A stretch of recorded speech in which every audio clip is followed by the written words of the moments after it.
Oke, assalamualaikum warahmatullahi wabarakatuh. Pada video kita kali ini kita akan membahas terkait materi listrik statis yang di bagian ujungnya, di bagian akhirnya, yaitu tentang kapasitor. Ya, kapasitor itu salah satu jenis komponen elektronik yang fungsinya itu untuk menyimpan muatan. Jadi fungsinya dari kapasitor itu untuk menyimpan muatan. Kalau yang kita sudah ketahui itu akan ada resistor. Resistor itu kan sebagai penghambat. Nanti ada perhitungan bagaimana saat kapasitor itu dipasang seri maupun dipasang paralel seperti itu. Jadi saya tunjukkan dulu gambarnya dari kapasitor, contoh dari kapasitor. Ini, belum ya?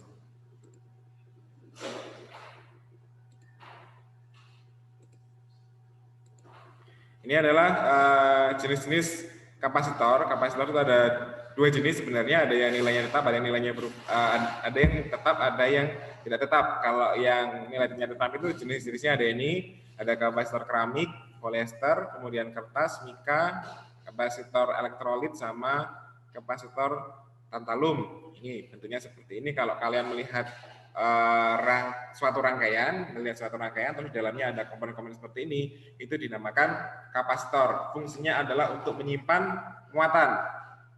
Simbolnya seperti ini. Jadi nanti kalau misalnya hambatan kan ada seperti gergaji itu kan. Nah, gitu. Tapi kalau yang kapasitor kita akan sering melihatnya simbol kapasitor seperti ini. Yang pertama ini. Saja. Kemudian saya mau share juga tentang bagian-bagian dari kapasitor. Bagian-bagian dari kapasitor. Nah, sebentar. Ini adalah bagian-bagian dari kapasitor. Yang pertama adalah ada kutub negatifnya, berarti negative charge connection, kemudian ada kutub positifnya.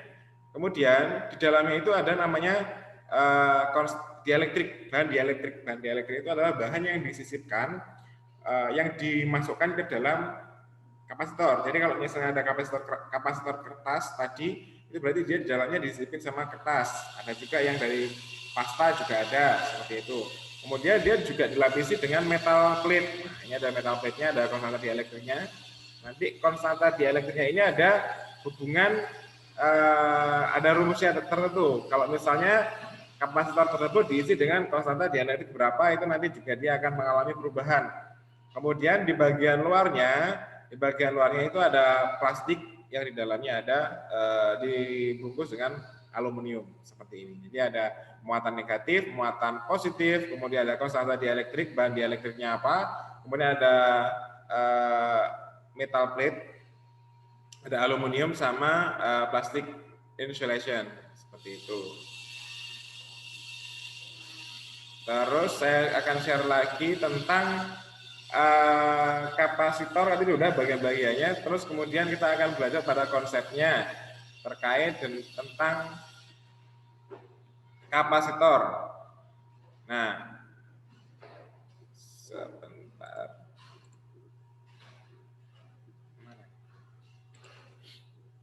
Ini pada dasarnya kapasitor tersusun atas dua plat besi yang dipisahkan oleh suatu bahan dielektrik. Nah, tadi itu kan ada bahan dielektriknya. Bahan dielektrik adalah bahan yang bersifat sebagai isolator listrik. Artinya tidak akan ada perubahan listrik yang akan melalui bahan dielektrik. Seperti itu. Bahan ini bisa berupa zat padat, cair atau gas. Contoh bahan dielektrik yang umumnya digunakan adalah udara, keramik, gelas, nitrogen maupun belerang. Untuk lebih jelasnya tentang struktur kapasitor, simak gambar berikut. Nah, ini ada dua buah keping kapasitor, ada plus sama minusnya. Ini ada berarti ada muatannya, ada Q di sini. Kedua lempeng ini dipisahkan sejauh D. Maka akan muncul yang namanya medan listrik. Jadi medan listrik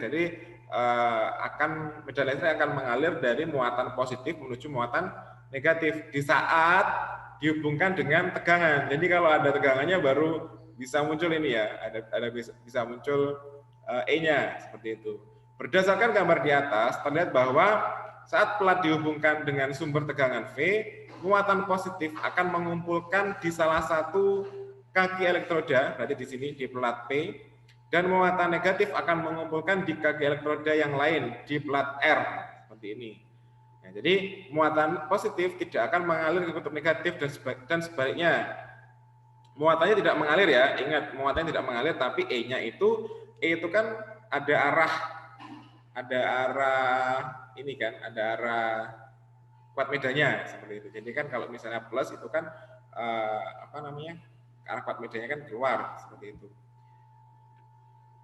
Jika kapasitor mengalami konduksi, muatan-muatan tersebut akan menuju ke kutub masing-masing, ke kutub yang saling berlawanan dengan cara memercik melewati bahan dielektrik. Jadi intinya di saat ada V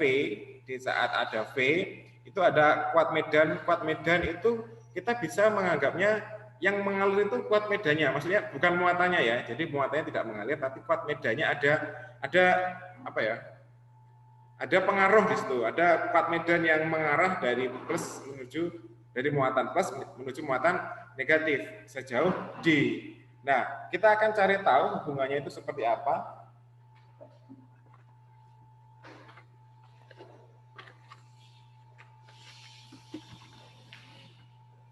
Jadi saya gambarkan dulu. Ini kita bahasanya adalah kapasitor.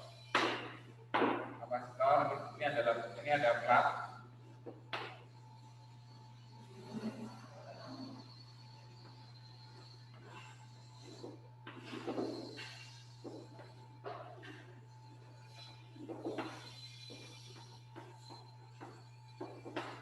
Ini ada mili, dia berjarak D, otomatis kan dia akan ada kuat medan yang mengalir mana?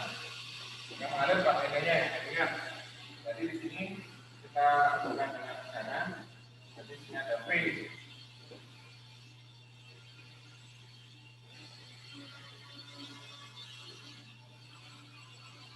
Nah, jadi banyaknya muatan I di sini itu sebesar kapasitor yang banyaknya Q di sini. Q kan hubungannya adalah V, E sama D dari Q ya. Jadi kita bisa mendapatkan hubungannya Q di sini itu dipengaruhi oleh, kalau misalnya oke aja gampangnya. Kita analogikan seperti hukum Ohm. Kita kan punya V sama dengan I kali R. Seperti itu. Nah, di kapasitor kita juga punya yang namanya I sama dengan C kali V. Jadi muatan yang mengalir, bukan muatan yang mengalir. Kapasitansi kapasitor ini, C ini, dia tidak dipengaruhi oleh I dan V, karena kan tidak ada muatan yang mengalir. Jadi kita punya ini, I sama dengan C kali V. Nah, tapi C ini dia dipengaruhi oleh karakteristik dari bahan. Sama seperti kita kalau ingat V sama dengan I kali R. I dipengaruhi I tidak mempengaruhi R, V tidak mempengaruhi R, tapi R itu dipengaruhi oleh R sama dengan rho L per A. Seperti ini kan. Nah, sama di sini kita C itu tidak dipengaruhi oleh I maupun V, tapi ada hubungannya antara CV-nya ya. Jadi C itu dipengaruhi oleh V sama E sama D. Kita kemarin tahu bahwa di video sebelumnya kita tahu besarnya E kuat medan itu kan sama dengan I per epsilon 0 dikalikan dengan A. Kita tahu ini pada keping kuat medan pada keping saja sudah kita bahas kemarin di videonya. Kemudian kita juga punya persamaan, kita olehkan antara E dengan V. Kita juga punya V, besarnya V pada keping sederhana itu besarnya sama dengan E dikalikan dengan D. Dengan D yang kemarin sama dengan R-nya kan? Seperti itu. Tapi karena di sini ada D sendiri, kita tetap V sama dengan E kali D, kita tetap buat sebagai D. Kita cari hubungan antara keduanya ini. Hubungannya sebagai berikut. Jadi kita tinggal substitusikan besarnya V sama dengan E kali D. Jadi E-nya adalah I epsilon 0 dikalikan dengan A dikalikan dengan D. Ini adalah besarnya V. Potensialnya besarnya V sama dengan itu. Nah, V ini kita arahkan ke persamaan ini. Sebentar. Ya, kita arahkan ke persamaan Q sama dengan C kali V. Kalau besarnya muatan itu sebanding dengan V. Berarti V kita substitusikan sebelah sini saja. Jadi V-nya kita ganti. Jadi Q sama dengan C kali V. Berarti Q-nya tetap, C-nya tetap, V-nya adalah Q D per epsilon 0 dikalikan dengan A. Q-nya bisa kita coret. Terus ini pindah ke atas, jadi besarnya C itu sama dengan epsilon 0 dikalikan A per D. Ini adalah persamaan dari nilai kapasitansi kapasitor. Yang perlu kita pahami, yang perlu kita hafalkan sebenarnya cuma satu ini aja. Ini besarnya C sama dengan epsilon 0 dikalikan dengan A per D. Tuh. Nilai kapasitansi kapasitor itu akan berbeda jika pada suatu kapasitor itu akan disisipi dengan permitivitas bahan yang lainnya. Jadi kalau kita uraikan, kita sudah punya yang namanya C. C itu sama dengan epsilon 0 dikalikan dengan A per D. C itu adalah kapasitansi kapasitor.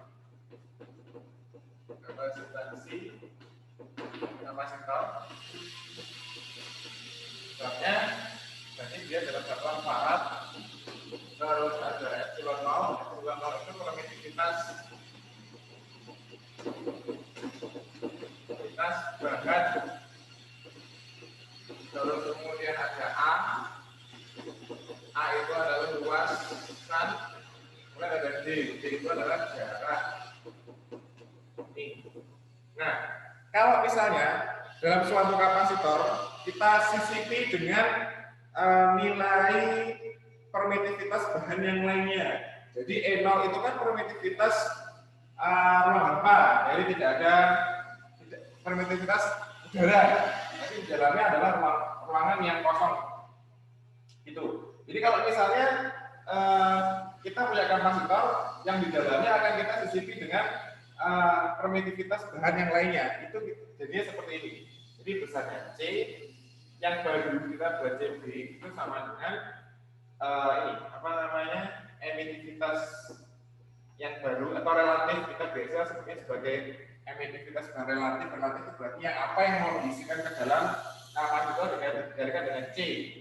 Berarti C yang baru, nilai kapasitas yang baru itu sama dengan epsilon R dikalikan dengan C. Kalau kita uraikan jadinya ER dikalikan C-nya E0 A per D. Ini adalah C yang baru. Terus bahasan kita selanjutnya adalah untuk rangkaian seri dan paralel pada kapasitor.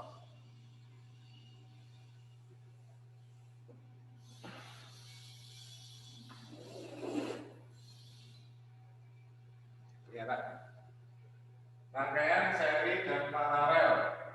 Rangkaian seri. Rangkaian seri teman seperti ini.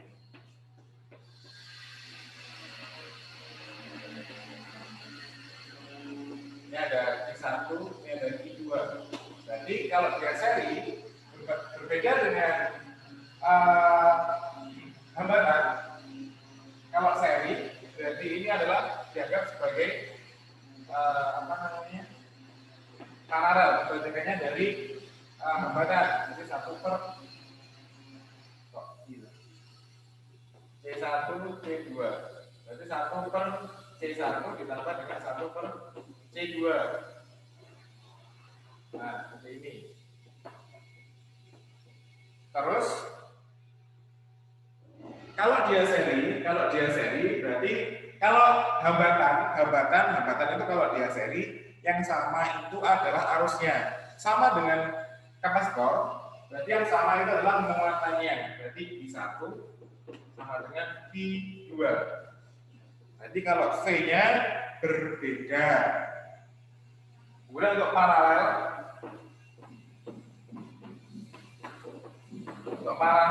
berarti kalau saya punya rangkaian seperti ini,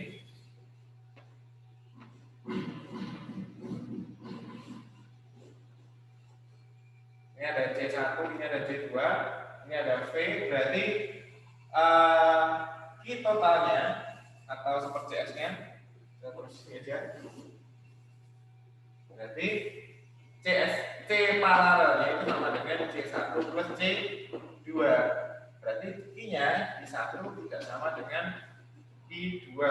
Kalau tidak sama dengan I2, berarti yang sama adalah V-nya.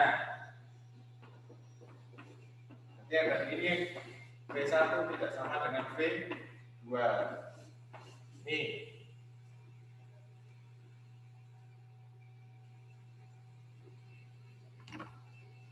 Silahkan dipahami. Saya ambilkan gambarnya dulu.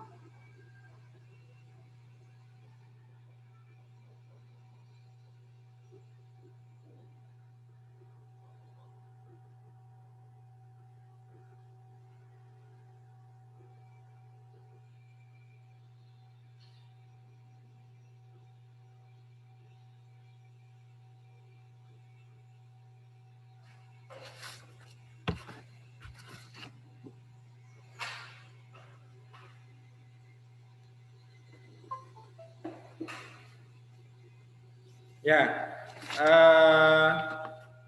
ini untuk kapasitor. Nah, di bagian terakhir dari listrik statis, kita juga akan biasanya pasti dihubungkan dengan yang namanya energi atau usaha. Nanti ada W. W itu kalau W pada kapasitor, W-nya itu sama dengan setengah CV kuadrat usaha. W sama dengan setengah CV kuadrat. W setengah CV kuadrat itu asalnya juga dari sama dengan W setengah I kali V, tidak bisa. Tuh. Kalau mau disubstitusikan dengan C berarti setengah Q kuadrat per C, ya Q kuadrat per C. Tuh, itu untuk nilai usaha atau energi yang mengalir pada suatu rangkaian kapasitor, pada kapasitor itu.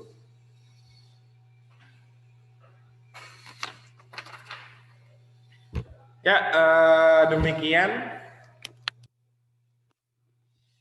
untuk video kita kali ini.